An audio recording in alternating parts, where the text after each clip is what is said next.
Estão me ouvindo bem? Sim.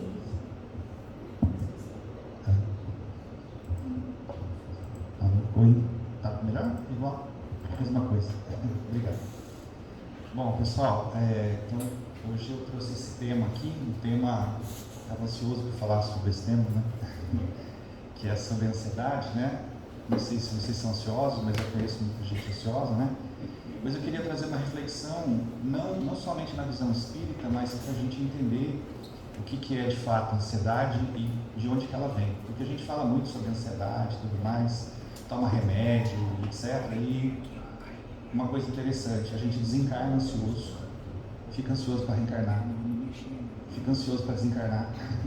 E a gente não vence, porque a morte, ela não supera os nossos problemas mentais. Tem muita gente que acha que está deprimido aqui, é quando desencarnar vai sarar. Não.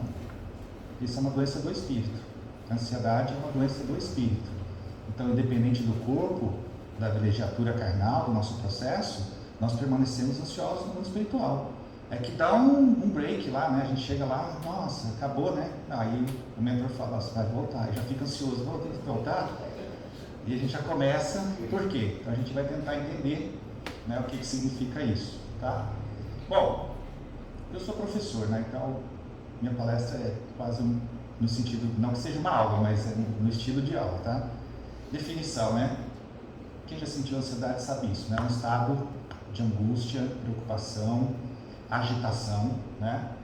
E é uma doença do espírito, não é corporal, tá?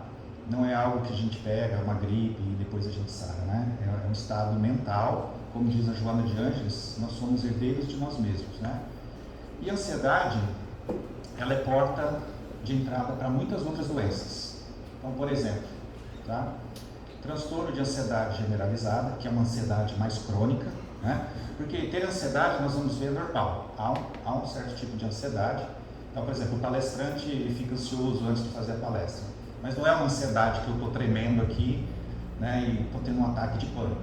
Mas tem pessoas que, do nada, elas começam a sentir, né, alguma coisa e daqui a 5 minutos estão sentindo de novo, vai dormir, está sentindo de novo e tal. Isso é um transtorno, né? Então, o transtorno de ansiedade generalizada, sou muito rápido agora, a síndrome do pânico, né, que é mais aguda ainda, a depressão, né, que todos nós sabemos. E olha quantas doenças psicossomáticas, que são doenças que estão na mente, no espírito, no perispírito e acabam migrando para o corpo, né?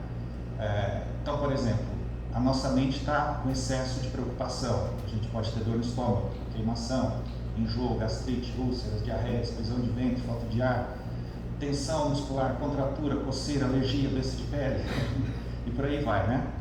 Tem um povo que quando eu vou falando essas doenças, o pessoal já vai sentindo ali, né? Nossa, tem tudo isso. Não significa que você tendo alguma dessas, você tenha ansiedade, né? Pode ser outro quadro, então a gente precisa analisar, tá? Mas olha os sintomas, aqui também o pessoal começa a sentir quando a gente fala, né? Porque a nossa mente é muito influenciada, né? Inquietude, nervosismo, a pessoa não para quieta, né? Tem sempre uma perninha balançando, a pessoa cruza a perna, ela fica assim, ó. Né? Vocês devem conhecer. A pessoa vai almoçar, ela está assim, ela está balançando a mão, ela fica fazendo assim com a panturrilha, né? Não sei se vocês conhecem alguém assim. Pode olhar debaixo da mesa assim quando estiver no restaurante, tem sempre alguém treinando a panturrilha assim, ó. A pessoa está lá, ela está comendo, mas ela não está comendo. O que é isso aqui? Isso aqui é um sintoma de uma mente que está super ocupada com alguma coisa e não está aproveitando aquele momento que é de comer. Ou o filme, a série, o Evangelho no Lar, a pessoa está fazendo o Evangelho no Lar, mas está com a perninha lá, né? E aí pode aparecer tiques nervosos, né? A pessoa coçar aqui, arrancar cabelo, fazer um monte de coisa, comer unha, né? E por aí vai. Desassossego, exaustão, né? Ou seja, a pessoa está sempre cansada, porque a mente está pensando muito, então ela não tem paz, né? Ela não consegue dormir, não consegue relaxar. Diminuição da atenção, por motivos óbvios, a pessoa está sempre cansada, então ela não consegue prestar atenção. Às vezes ela está aqui nessa palestra, mas ela está pensando, meu Deus, o que eu vou fazer sexta-feira? Sexta-feira, está na terça, a pessoa já está pensando lá. Tem gente tão ansiosa, que conheço algumas pessoas que nem desarmam mais a árvore de Natal, já deixa lá, eu não sei, você vai me dar muito trabalho, que vai chegando novembro, eu já fico nervosa, ansiosa, nem mexe nisso, deixa isso aí, joga um pano lá, só não liga o pisca-pisca, né? Para não ficar muito, né? Então, a gente dorme mal na primeira parte da noite, você tenta dormir, não consegue. Daí o que a gente faz? Vou assistir uma TV, vou fuçar no celular, que é a pior maneira de trabalhar isso, né? E aí os pensamentos vêm à tona, né? O que vai acontecer, o que poderia ter feito, nossa, o que vai acontecer lá na frente, meu Deus do céu. Daí não consegue dormir, né? E geralmente as pessoas, tem um fato interessante, são pessoas que acordam 3, 4 horas da manhã. Daí a pessoa começa a dizer, não, mas eu acordo para fazer ali o xixizinho, algo do tipo. Não é um quadro de ansiedade, porque nessa hora o nosso cérebro, o nosso sistema nervoso começa a secretar cortisol na corrente sanguínea para a gente acordar, mas acordar às 7, às 8, às 6, às 7, às 8, não às 3 da manhã. Mas como nós temos muito cortisol já na corrente sanguínea por causa da ansiedade, cai uma gotinha de cortisol, você, né? Então é um sintoma de ansiedade, aí precisa de medicação. Precisa da medicação para corrigir e depois olhar qual que é a causa dessa ansiedade, né? A pessoa vai esquecendo as coisas boas da vida, só fica focada no que é ruim, tá? Tem um certo pessimismo, nós vamos falar disso, né? Necessidade de querer as coisas para ontem, né? Do controle, porque se já acontecer, já foi resolvido, né? Então o que incomoda a pessoa é o futuro, que não aconteceu, porque tem que acontecer como? Do jeito dela. Se não for do jeito dela, ela fica da gastrite, da dor de cabeça, da insônia, da tensão muscular, tudo isso que a gente já falou aí, né? E sensações físicas, por favor, não sintam, tá? Só leiam.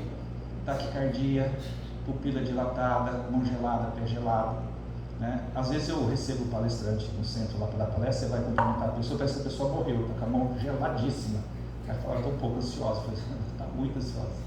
Quer tomar um passe antes da palestra, né? Algo do tipo. A boca seca, né? Hipersudorese, a pessoa transpira demais. Não que isso seja sintoma de ansiedade, pode ocorrer nas pessoas, né? Mas a ansiedade causa isso, né? Inquietude psicomotora, a pessoa fica se mexendo para lá e para cá, ela não para, né? Poliúria, né? Que quando a gente tem ansiedade, tem duas coisas que disparam na gente, que é a vontade de urinar e a vontade de fazer número 2, principalmente diarreia, né? Isso é porque aciona em nós um mecanismo de luta e defesa. É como se nós estivéssemos em perigo, né? Isso é uma herança que nós trazemos dos animais. Todo animal que tem medo, que está em fuga, ele urina e ele defeca para ele ficar mais leve, para ele correr. Então nós temos isso. Vocês já viram a expressão, desculpa o termo aqui, se cagando de medo? É mais ou menos isso. A gente está numa tensão que a gente sente que está sendo ameaçado, né? Existem alguns processos de obsessão que causam isso. A pessoa sente muito medo, mas ela não sabe o que está acontecendo, né? Náusea, vômito, dores estomacais, por quê? Porque afeta esse centro de força aqui, na região do estômago, né? Afeta aqui, esse centro de força, afeta esse aqui, esses três aqui, ó, esse trio, eles são muito afetados por conta disso, né? Vertigens, né? Anorexia ou bulimia, tá? Alteração da libido, porque a pessoa está sempre cansada, né? E se esses centros de força aqui eles estão desequilibrados, eles vão para o chakra de baixo, que é exatamente o genésico. Então, fica tudo desalinhado, como o pessoal fala, né? Desalinhou meu chakra. Daí precisa alinhar, né? Alinhar no termo de se equilibrar, né? Mas os nossos centros de força só se alinham com a nossa mente alinhada, tá? Bom, entendendo a ansiedade, pessoal. Existe a ansiedade natural, como eu disse, né? Que é resultante do estresse do dia a dia, até um certo nível saudável, né? Então a gente fica ansioso pelo resultado de uma prova, de um concurso, alguém que vai chegar, um dinheiro que a gente vai receber, é uma ansiedade boa, né? Estou ansioso para receber aquela notícia, essa é uma ansiedade boa. E um certo nível de estresse, ele é importante na nossa vida para que a gente não perca os nossos compromissos, não é assim? Ó, tem um centro hoje, quem é trabalhador tem que chegar às 7h30, né? Não sei o horário, 15 para as 8, né? Tem um compromisso.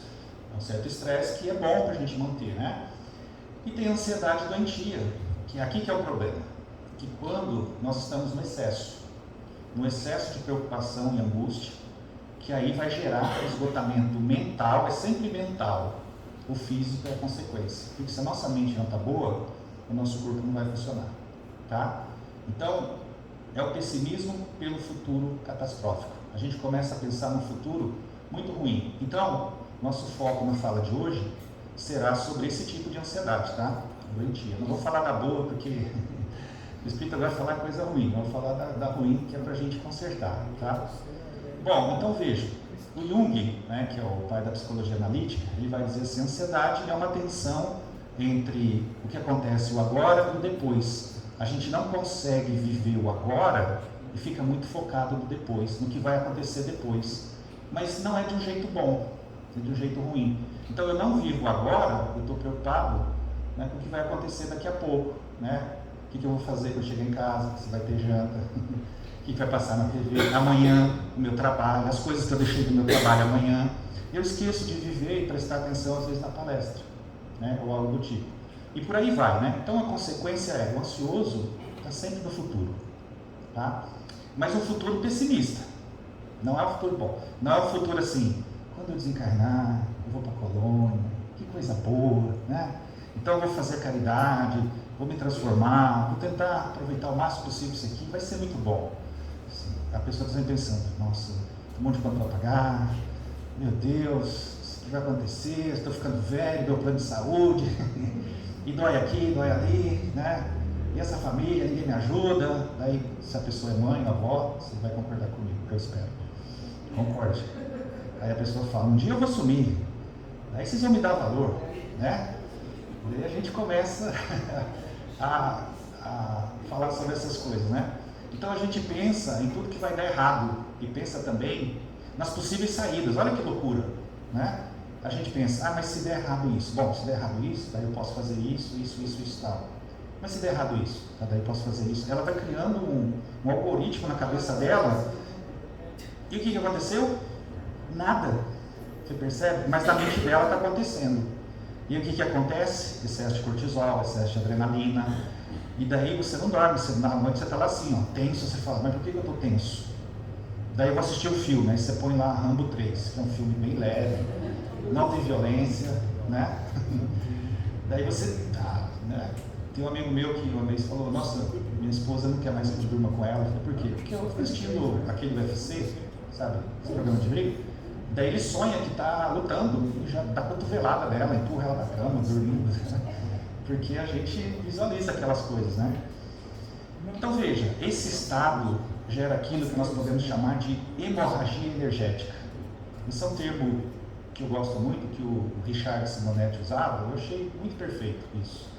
Que é uma hemorragia, não de sangue, mas de energia. Você está pensando, você está sofrendo e não aconteceu nada. E quando você gasta energia, você está queimando o fluido vital. Então, você está cansado.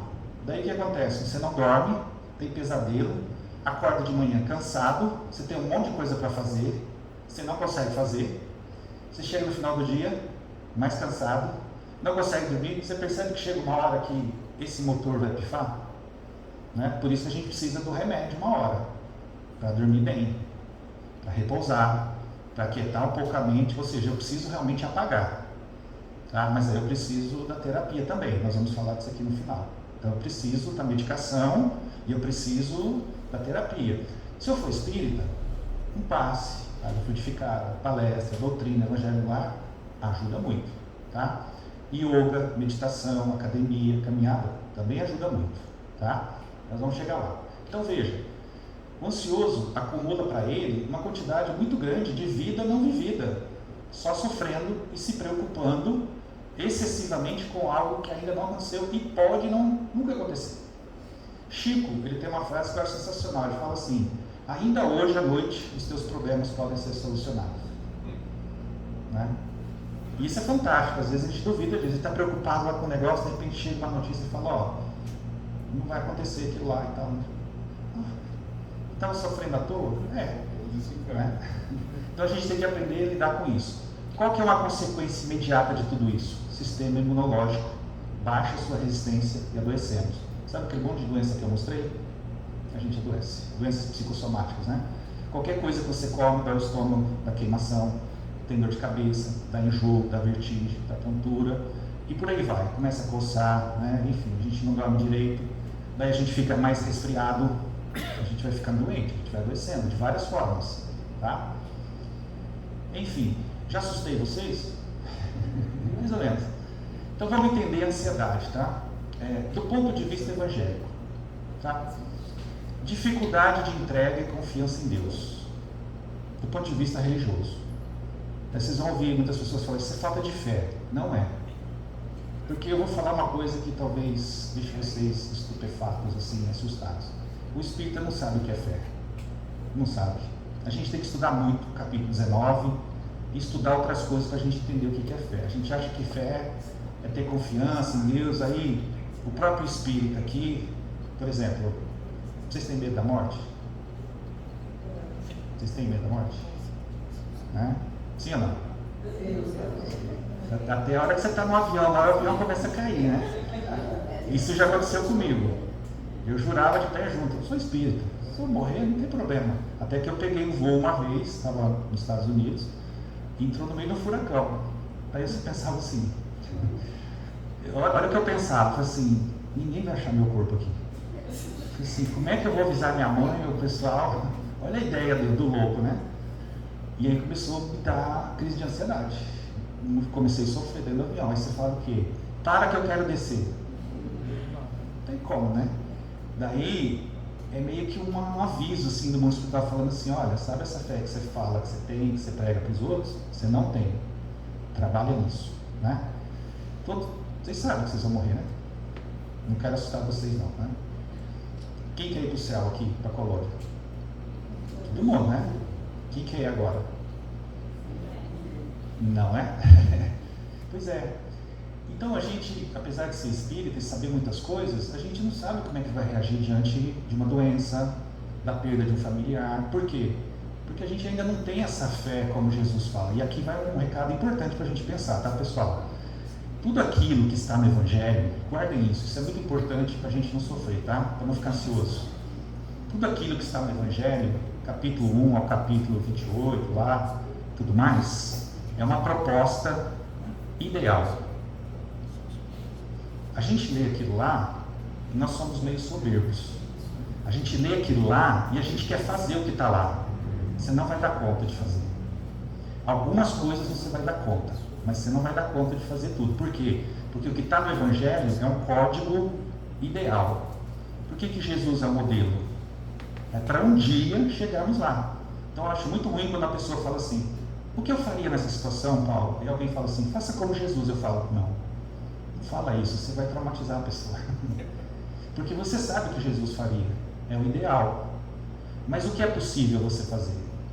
Eu tenho certeza que quando vocês veem no Evangelho assim, ó, perdoar 70 vezes 7, ou seja, perdoar sempre. Vocês perdoam todo mundo sempre, não é? A pessoa pega seu dinheiro, pega seu carro, faz a maior barbaridade que você está lá, né? Está perdoado, não é? Ou não? Está escrito lá assim, ó, orai por aqueles que vos perseguem, né, e caluniam, etc. Tal. Tenho certeza que vocês fazem isso, não fazem? Ama os inimigos, né? Ora pelos inimigos, beija, abraça os inimigos, né? Então vocês vejam, são propostas ideais. Um dia, o que vai acontecer? A gente não vai precisar falar sobre o perdão, sabe por quê? Porque tem uma coisa que acontece antes do perdão.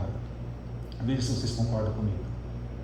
Se você não ficar magoado, você precisa perdoar? Então, olha que beleza. Um dia não nos magoaremos. Não é fantástico isso? Então veja, eu não preciso perdoar. Capítulo 10 do Evangelho eu não preciso ler, mas já aprendi. Certo? Então olha que interessante. O perdão é quando eu já fui contaminado.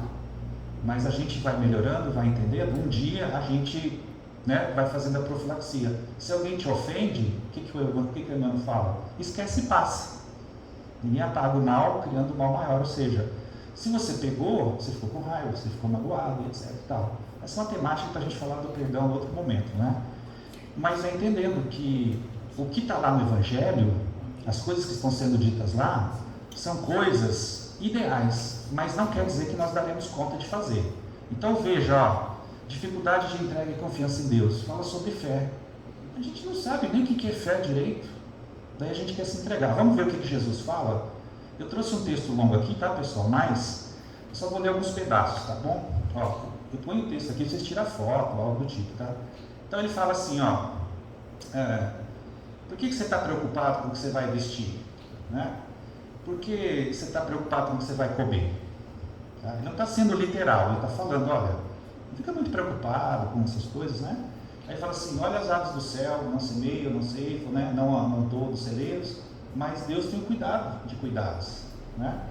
Daí ele fala assim, ó, por que você está preocupado com o que você vai vestir? Olha os lírios do campo, né? Eles não fiam, não tecem, e nem mesmo Salomão, em toda a sua glória, se vestiu como uma erva do campo, que serão queimadas logo logo. Daí ele fala assim, olha, não fica preocupado com o que você vai comer ou beber, ou o que a gente vai vestir. Daí ele termina falando assim, Deus sabe de todas essas coisas antes mesmo de você pedir. Então ele fala, buscar primeiro o reino de Deus e toda a sua justiça, e tudo vai ser dado por acréscimo. Daí ele termina falando isso, sobre a ansiedade, ó. Não andeis aqui inquietos pelo dia de amanhã, porque o dia de amanhã a si mesmo trará o seu cuidado.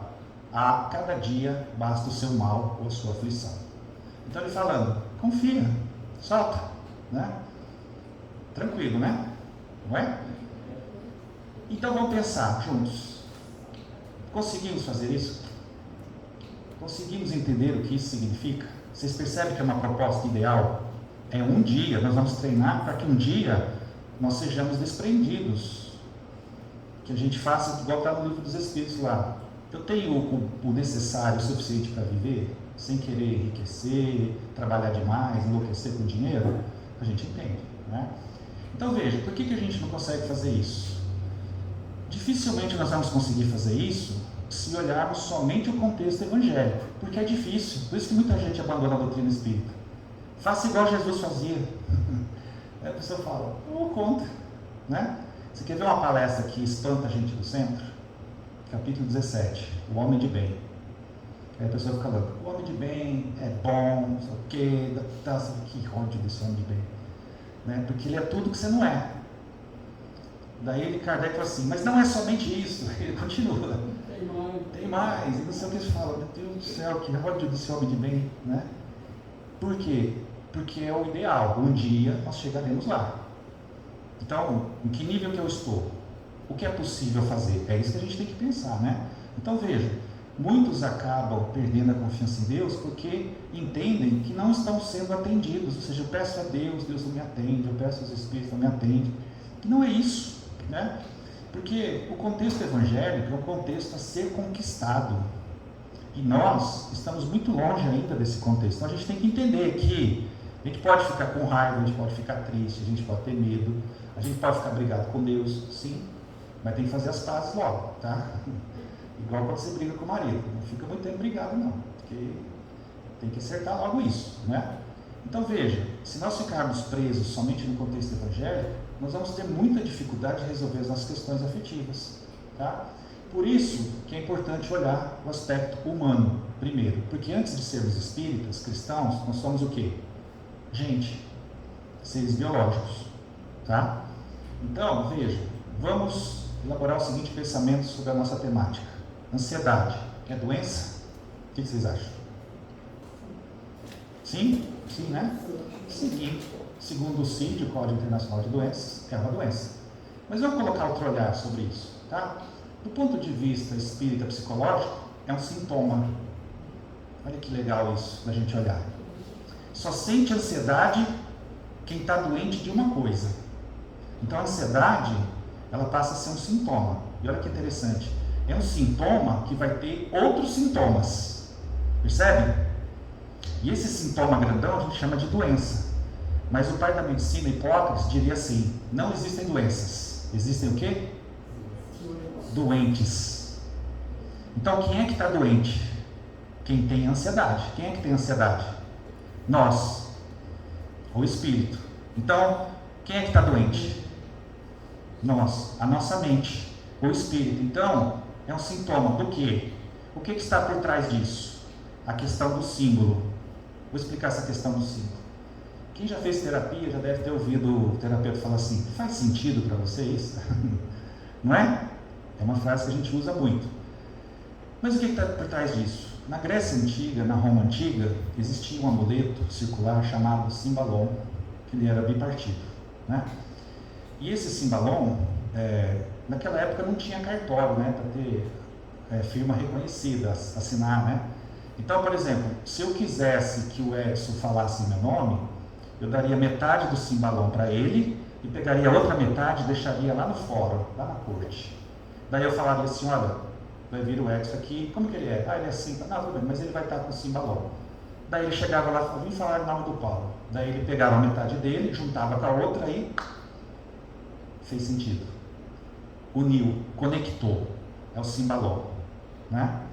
Então, se a ansiedade é um sintoma, eu estou com a metade, olhando para a metade. Qual que é a outra metade? Eu tenho que descobrir qual que é a outra metade, não tem? Para conectar essas duas coisas para fazer sentido. Então eu tenho que saber o que está fazendo barulho na minha mente, no meu inconsciente, para que eu trate a ansiedade. Porque se eu ficar tratando a ansiedade só com um ansiolítico, você vai acabar com o seu fígado. Você vai ficar dependente. Vai para o mundo espiritual, e no mundo espiritual não tem alprazolam. Não tem benzodiazepina. Mas tem uma aguinha lá, Paulo. Tem, mas não vai resolver seu problema. Né? E olha que interessante. Sabe qual é o contrário da palavra cimbalom? Diabolos. Olha que fantástico. Então, diabolos é quando eu estou separado de mim mesmo. Não é uma figura mítica, o diabo, né? Diabolos. Estou separado de mim mesmo. Ou seja, tem uma parte minha que eu não estou fazendo contato. Que é exatamente aquilo que está na minha alma, no meu passado espiritual, no meu inconsciente. Então, o que está por trás da ansiedade? Vocês têm alguma sugestão? Algum palpite? Não? Vamos lá. O que está por trás da ansiedade é o medo. Você fala, medo, Paulo? Como assim? Não estou falando desse medo que a gente conhece. Vamos estudar? Não é um medo instintivo. É outro tipo de medo. O ansioso tem medo. Medo da vida. Medo de não ser amado. Medo de não ser aceito. Numa palavra, medo de sofrer. E a ansiedade é o prelúdio desse sofrimento. Né? Pior, é o paradoxo do sofrimento, porque a pessoa tem medo de sofrer. E o que ela faz? Ela sofre com medo de sofrer. Olha que loucura. A gente é meio louco, né? Essas coisas, né? Então veja, olha, então com medo de sofrer lá na frente, eu sofro agora. Que loucura isso, né? E eu não resolvo o meu problema. Tá? Ao contrário, eu agravo o meu estado mental, fico sofrendo por algo que talvez nunca venha a acontecer. Né? Então vamos olhar aqui o que a Joana de Anjos fala sobre isso. Né? Se vocês quiserem anotar, nesse livro ela fala, né, o Despertar do Espírito, ela faz uma abordagem geral sobre o medo. Tá? Nesse livro, Diretrizes para o Êxito, ela vai falar do medo da morte, da velhice, da doença, da pobreza, da crítica, da perda de um afeto profundo, enfim, ela aprofunda isso, tá? No livro Conflitos Existenciais, ela faz um estudo ali sobre as causas do medo, as causas dessa vida e as causas da vida passada, tá? Então, olha o que ela fala. Existem fatores endógenos ou intrínsecos, ou fatores que estão na nossa alma, no nosso passado espiritual. Que ela diz assim, ó, comportamentos infelizes de outras vidas que gera culpa, tá? Daí fica no inconsciente, com medo da gente ser identificado, né? Tem um problema mental que se chama agorafobia. Agorafobia são pessoas que têm medo de multidão, de sair em público, porque inconscientemente são pessoas que lesaram a sociedade. Então quando ele está no meio da sociedade, inconscientemente ele tem medo de ser descoberto. E se descobrir o que eu fiz? Veja que é um medo inconsciente, ninguém viu, mas ele sabe. E como ele não reparou, ele fica refém da culpa, então ele sente muito medo, tá? Então veja, e aí tem os fatores exógenos. Antes de falar do exógeno, vamos pensar assim, ó, se eu tenho lá dentro de mim fatores do passado, tudo que acontecer em volta vai acionar o quê? O que está dentro, né? Então, são gatilhos que a gente fala, né? Acontece alguma coisa fora, aciona o que está dentro, daí a gente sofre, né? Então, por exemplo, na nossa infância, os relacionamentos familiares, o desrespeito pela criança, as narrativas apavorantes, né? Dorme, nenê, que a cuca veio pegar. Papai foi pra roça, ela foi trabalhar. A criança pensa, cadê minha arma? Como é que eu vou me defender? Olha o bicho tapão. Não vai ali no escuro, que ali tem bicho, né? E a criança, do 0 a 7 anos, ela acredita em tudo que dizem para ela. Né?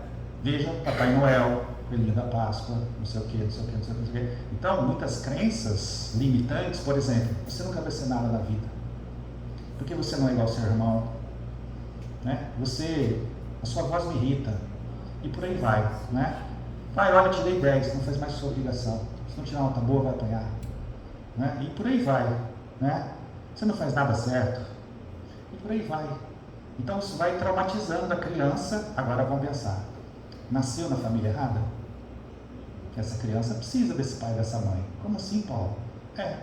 Porque se ela não tiver esse pai e essa mãe, os fatores endógenos que estão no espírito não virão à tona. E ela não vai dar conta de lidar com isso. Então olha que perfeito. Ganha um pai e uma mãe ruim para que aquilo que está nela mal resolvido venha à tona, comece a causar um estresse, um mal-estar nela, para que ela possa resolver. Fantástico isso, né?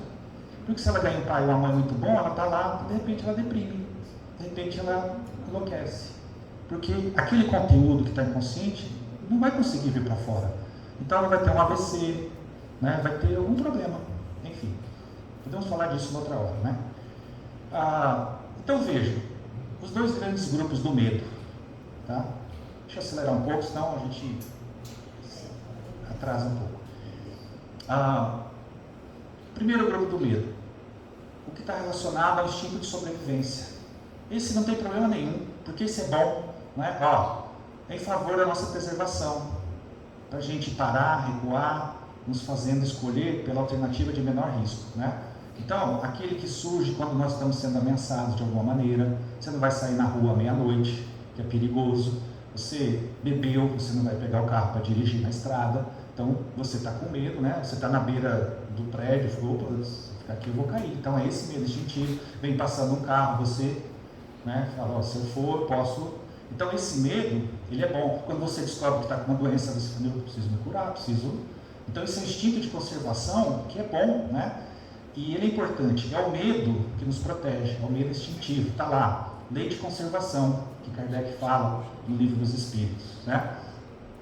Agora que é o problema, que é o medo que surge por conta do nosso ego, por conta das nossas vivências que nós tivemos. Para quem não está familiarizado com a palavra ego, pense assim, ego é quem nós estamos, é a nossa personalidade encarnada. Então, por exemplo, quando eu falo assim, eu sou o Paulo, eu não sou o Paulo, eu estou como Paulo, eu não sou o Paulo, eu sou um espírito imortal, assim como vocês, que momentaneamente vive esse personagem.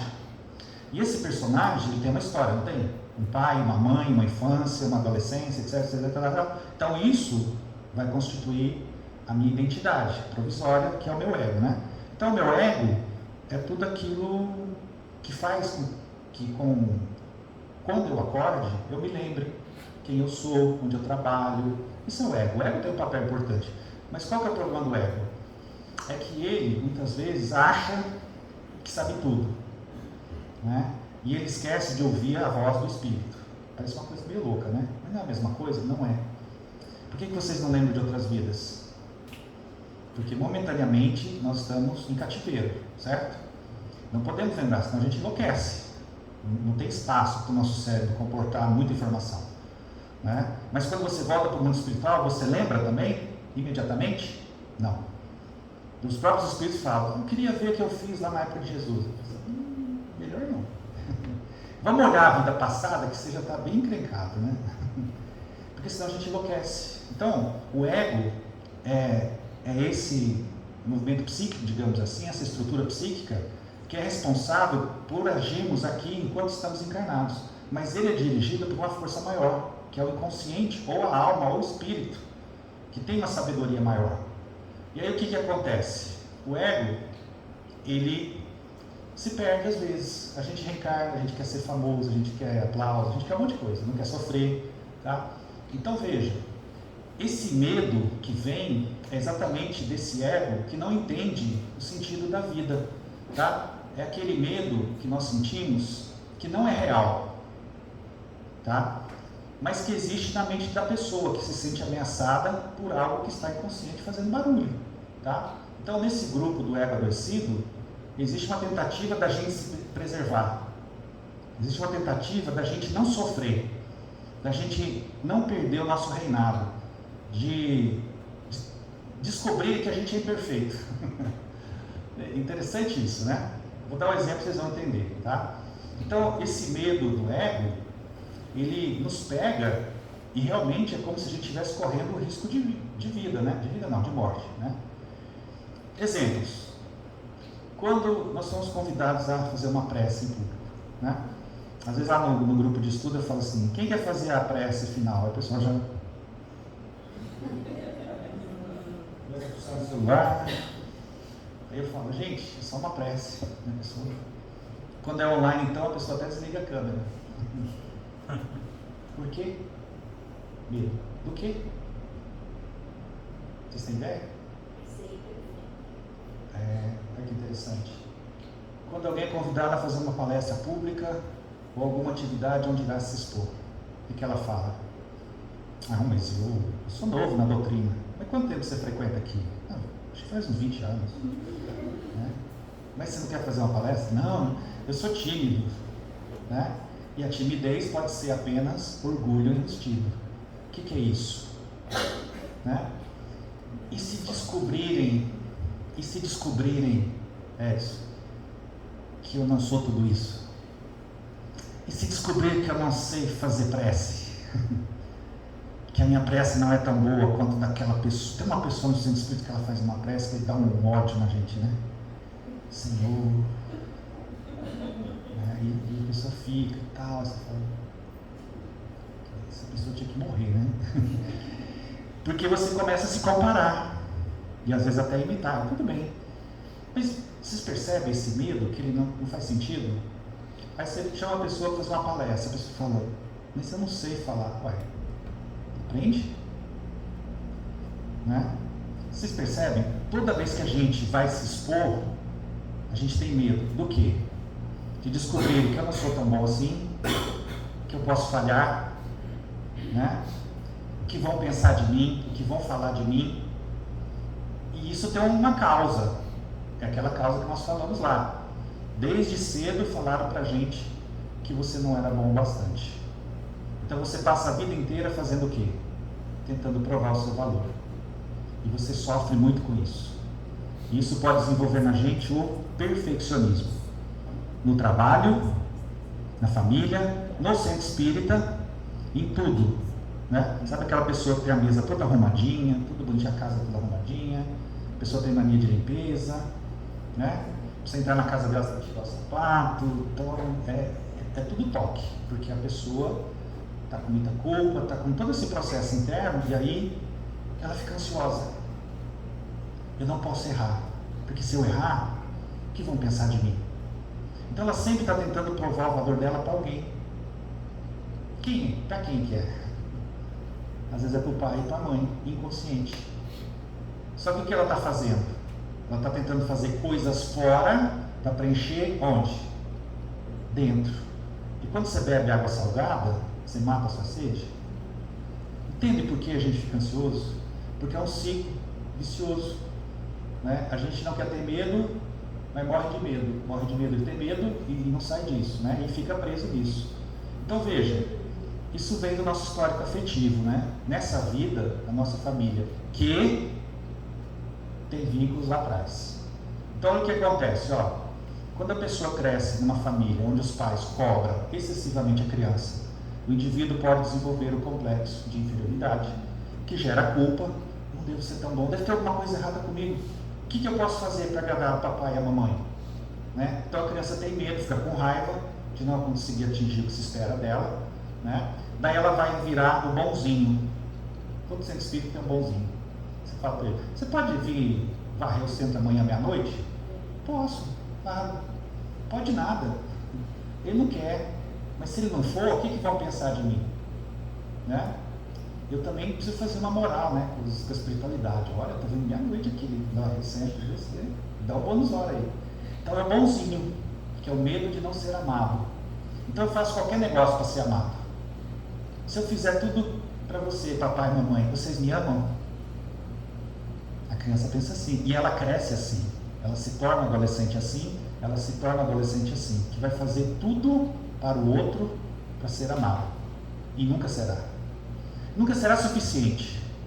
Porque o problema não é fora. Às vezes ela até é amada, mas ela não consegue sentir isso. Porque tem um problema de base. Então, ela vai gerar o perfeccionismo. Eu não posso errar, porque se eu errar, não vão gostar de mim. Papai, mamãe, e aí vem a loucura, né? E aí traz junto a necessidade do controle, porque quem é perfeccionista precisa controlar o tempo, a vida e tudo mais. É aquela pessoa que tira férias, mas nunca tira férias, né? Está sempre com o celular ligado, está sempre trabalhando de férias, né? E aí ela se torna ansiosa. Isso tudo porque existe muito medo de falhar, medo de não ser aceita, de não ser boa o suficiente, de não ser amada. Então olha como o medo atrapalha a nossa vida. E gera o quê? Ansiedade. Tá? Outro tipo de medo muito comum hoje em dia, quando o marido dá opinião em alguma coisa da família, né? Daí vem aquele medo da morte, né? Ser morto pela esposa, ou algo do tipo. Então cuidado, homens. Tá? Como é que a gente pode olhar isso, né? Partindo aqui para o final já da nossa fala, tá?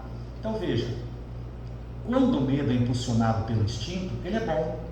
A gente tem que, né? Olha, quando eu for sair daqui, olhar a rua, se não vem um carro para não morrer atropelado, não sair à noite por aí, né? Enfim, não cometer excessos com a saúde. Então é o medo, né? O cuidado que a gente precisa. Então o espírito precisa do corpo, tem uma tarefa. E aí o medo vem com essa emoção para nos proteger. Ele faz parte do instinto de conservação, tá? Agora, quando o ego ele está preso nessas questões, daí a gente vai dar espaço do complexo de inferioridade, da culpa, daí vem o perfeccionismo, aí vem as compulsões, porque a pessoa pode colocar tudo isso na comida, no jogo, na internet, no sexo, nas drogas, na bebida, e aí é água salgada que não vai matar a sede. E a ansiedade está lá, né? E aí vem os transtornos, né? Como ansiedade e outras fobias. Então nós precisamos olhar e refletir sobre esses pontos, né? Qual é o convite dessa ansiedade? O que a gente falou? A ansiedade é o sintoma. Se eu estou com dor de cabeça, é um sintoma, não é? Eu tenho que ir ao médico para ver. De onde está vindo essa dor de cabeça? Você está com problema de estômago, você está com enxaqueca, olha, é o Covid, é uma doença, para a gente curar a doença. Se a ansiedade é um sintoma, eu tenho que descobrir qual é a causa, não é? Descobrimos a causa. Daí você tem que olhar, você está com medo do quê? O que te apavora tanto? Você fica ansioso. É medo de não dar conta, é medo de falhar, é medo de não ser amado, né? É medo de ser comparado com alguém, é medo de não ser bom bastante. Geralmente são esses, tá? Já tem bastante medo aí pra gente olhar. E às vezes todos esses. Daí eu vou trabalhar nisso. Aqui é a terapia. Mas se você está no estado de ansiedade, precisa da medicação. Precisa do ansiolítico, precisa do remedinho para dormir, tá? Então olha só, pessoal. O que está em jogo aqui? É de fato a minha vida ou apenas a minha reputação? Né? Estou preocupado com o que vão falar de mim? Você está perdendo tempo, porque as pessoas vão falar de você de qualquer jeito, né? Antigamente, quando eu fazia palestra, a pessoa falava assim, não gostei dessa palestra não, eu ficava mal, ficava assim, muito aborrecido, ficava triste, por quê? Porque eu queria um aplauso, eu queria que gostasse de mim. Daí a pessoa falava, não gostei, acho que você mandou mal, né? Aí com o tempo foi passando, a pessoa falou assim, eu não gostei da sua palestra, assim, um direito seu. E eu gostei. Eu dei o meu melhor, olha que diferente, eu dei o meu melhor. Pode não ter sido boa, mas naquele dia foi o que eu consegui fazer. Olha que diferença. Eu não fico preocupado com o que o outro vai pensar. Eu posso até pensar, por que será que ele não gostou? Acho que foi aquilo, posso melhorar aquilo, mas sem sofrer, sem ficar ansioso. Daí eu vou eliminando esse medo de querer agradar os outros. Né? Olha que terapêutico isso. Né? Então, ao fazermos a oração, uma palestra, nós podemos pensar, e se eu errar? Né? Se eu esquecer parte do que eu iria falar? Né? E se minha oração não for bonita? Tá? E se não gostarem de mim? Será que o pessoal vai gostar do que irei falar? E se descobrirem que eu não sou tudo isso que eles acham? Aqui está o problema. Né? Se você consegue passar por cima disso, não, claro, de forma com raiva, mas de olhar para cima, tá tudo bem não gostarem de mim. Porque sempre vai ter alguém que não vai gostar, que não vai com a sua cara. Até na família isso acontece, né? Bastante. E aí, você vai morrer por causa disso? Você vai sofrer porque quem sofre é você. O outro está lá, tomando sorvete dele, levando a vida dele e tal. Para ele não faz diferença. É você que está sofrendo. É igual perdão. É você que está sofrendo. Vocês percebem onde a gente está preso? Né? Então o ego fica refém do mundo externo. Daí eu fico morrendo de medo da rejeição, do abandono, da frustração, etc, etc. Tá? Então, para enfrentar o medo e a ansiedade, já caminhando para o nosso final, pessoal, a Joana de Anjos vai falar assim, ó, precisamos confiar em Deus e trabalharmos o amor. Então, sobre confiar em Deus, tá? No livro Momentos de Iluminação, ela vai dizer assim, ó, a mais excelente terapia contra o medo e a ansiedade é a restrita confiança em Deus, que criou a... Deus que ficou para o outro lado aqui, desculpa, repetiu aqui, ó, o slide ficou quebrado. A mais excelente terapia contra o medo e a ansiedade é a restrita confiança em Deus, que criou a vida com objetivos elevados, né? Então vejam que para confiar em Deus, a gente precisa compreender o significado da vida. Não é falar assim, você precisa ter fé. Ensinado é a mesma coisa, né? Como é que eu tenho fé? Onde é que compra? Né? Não é assim. Você tem que compreender o que você está fazendo aqui, para você entender que tem um objetivo para você. Quando você entende isso, você começa a confiar, não começa?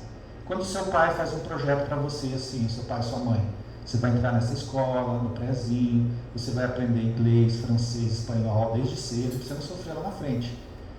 Você não entende muito bem, mas chega uma hora que você começa a entender, não começa? Você confia ou não no seu pai e na sua mãe? Que eles estão fazendo o melhor para você. Mas aí a criança fala assim, mas eu estou sofrendo, eu tenho que acordar cedo, eu tenho que ir para aula, eu tenho que tomar banho, eu tenho que estudar. É um sofrimento, não é? Porque a gente não entende. Mas quando a gente entende, a gente vê que aquilo ali é bom, não é? Então quando a gente compreende o significado da vida, do nosso propósito inicial, entender o que a gente está fazendo aqui, para que tenha sentido, a minha vida tem que ter sentido. Não é? Daí, eu começo a confiar em Deus. Está tudo certo. Tudo vem para o bem. Não é? Paulo, vai acontecer uma desgraça. Veio para o bem, isso aí.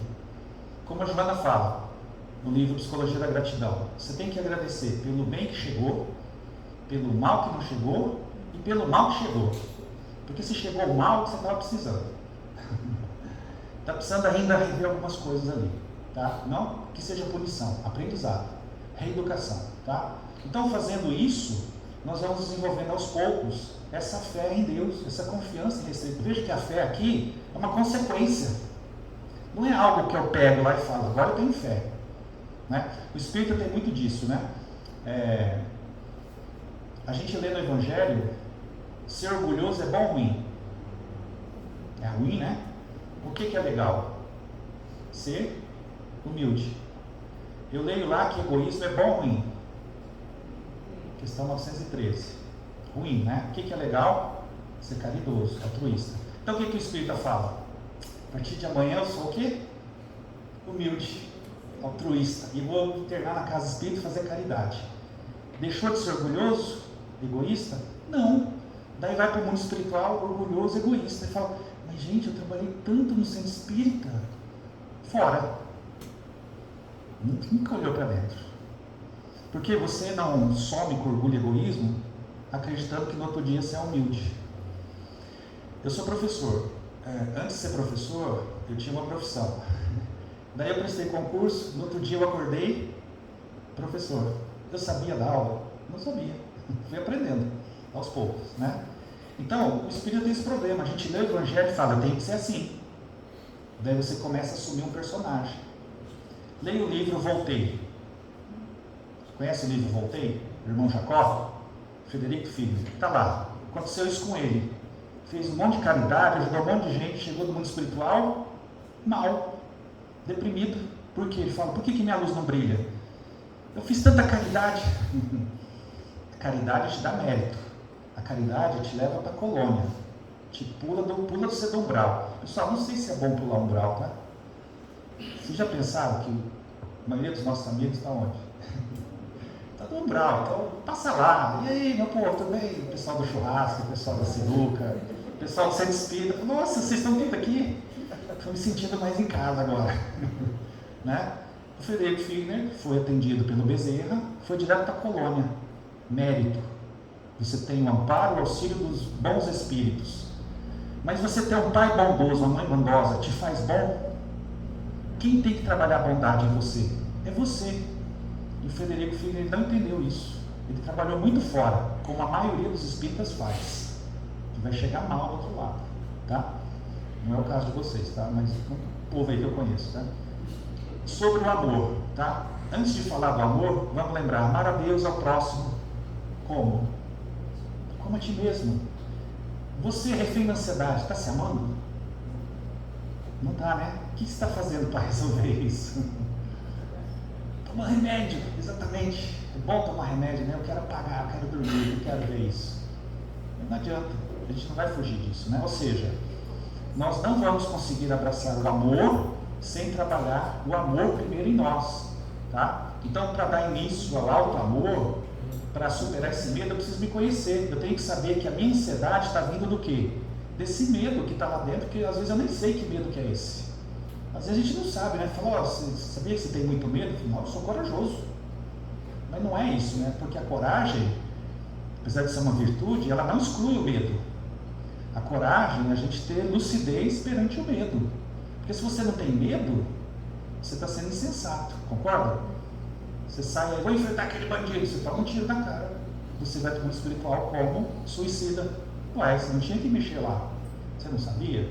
Você mexer com o louco, você morre? É.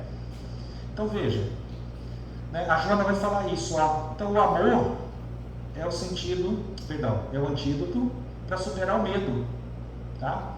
Quando a gente ama, a gente se enriquece de coragem, mas não exclui o medo. Ou seja, sou eu que tenho medo, não é o medo que me tem, é diferente. Eu tenho medo de um monte de coisa, pessoal. Tenho medo de sair daqui e vocês saírem falando mal de mim. Tenho esse medo, tá?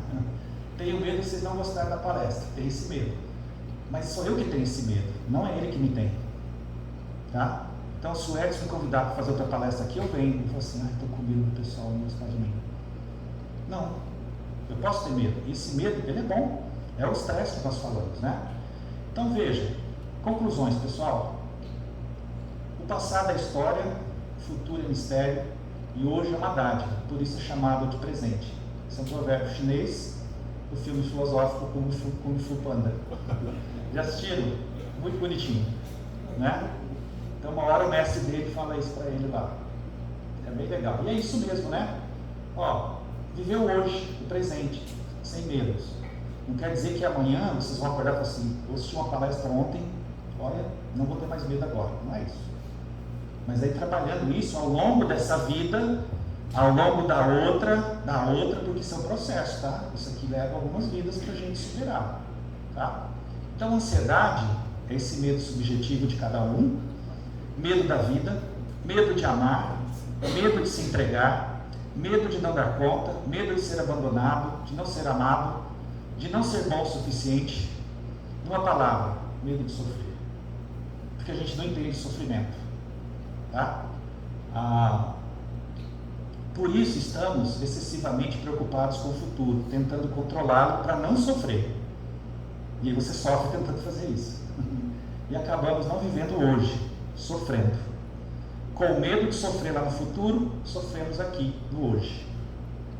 Faz sentido para vocês? Isso? Né? Então, precisamos aliar o contexto evangélico e o psicológico para entendermos e tratarmos a ansiedade, tá? Então, se a ansiedade passou a dominar a sua vida, busque ajuda médica, psiquiátrica, para tomar um remedinho, ou psicológica, ou as duas. Evite a automedicação. Os ansiolíticos são necessários para nos tirar da crise. Tirar, tá errado aqui, tá? Mas não podemos ficar reféns desses. E olha a dica importante, ó. Siga a máxima do filósofo baiano, com o padre Washington. Tá? Segura o tchan. Sim, segura o tchan para não usar tanto pan. Clonazepam, diazepam, lorazepam, senão você, né, fica tantã. Boa. Tá? A terapia é muito importante para conhecer a causa real do problema, tá? Além da ajuda médica, como eu falei, caminhadas, exercícios, meditação, yoga, academia, arte marcial, tá? Se você for espírita, né, adicione isso também. Atividades ocupacionais, tricô, crochê, cozinhar, marcenaria, artesanato, principalmente o homem, tá? O homem precisa disso. O homem precisa trabalhar o seu feminino. Não tem nada a ver com sexualidade, tá? Tem a ver com afeto, com amor, com entrega, tá? Para diminuir a atividade do cérebro, aprender a colocar foco no aqui e no agora, tá? Obrigado, pessoal, pela atenção. Aqui tem meu contato, se vocês quiserem que eu mande essa palestra para vocês, um slide, tem meu celular aqui, quem quiser me adicionar no WhatsApp, meu e-mail, tá? Durmo com esse barulho hoje, sem ansiedade, tá? E que Jesus continue abençoando as nossas vidas. Obrigado aí pela atenção de todos.